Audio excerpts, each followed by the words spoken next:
नमस्कार मित्रांनो, आज आपण आपल्या रसट्ट्यामध्ये बघणार आहोत नाचणीचा शिरा।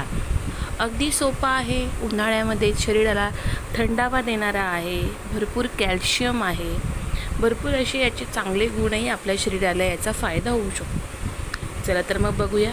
सर्वात आधी आपण कढईत गाईचं साजूक तूप गरम करून घ्यायचं आहे आणि त्यामध्ये 1 वाटी मी इथे नाचणीचं पीठ घातलं आहे आणि ते छान असं खमंग आणि रंग बदलेपर्यंत, रंग म्हणजे थोडंसं खमंग सुवास येईपर्यंत आपल्याला छान असं भाजून घ्यायचं आहे, जेणेकरून त्याचा जे फ्लेवर आहे ते सगळे रिलीज होतील।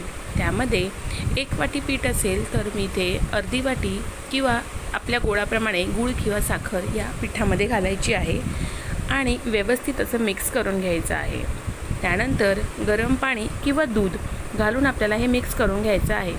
फरक एवढाच आहे, दूध जर घातलं तर याच्यामध्ये जे टेक्स्चर आणि जो कलर येतो ना तो शिऱ्याचा येत नाही, भुरकट येतो आणि चवीत थोडासा दुधाळ लागते। आणि जर पाणी घातलं तर त्याचा कलरही खूप छान येतो, अशी चकाकी येते आणि चवीलाही खूप छान लागतो। त्यामुळे मी ते गरम पाणी ॲड केलं आहे आणि असं घट्टसं होईपर्यंत ढवळलं आहे। तयार आहे आपला नाचणीचा शिरा। रेसिपी आवडली असेल तर सबस्क्राईब करा।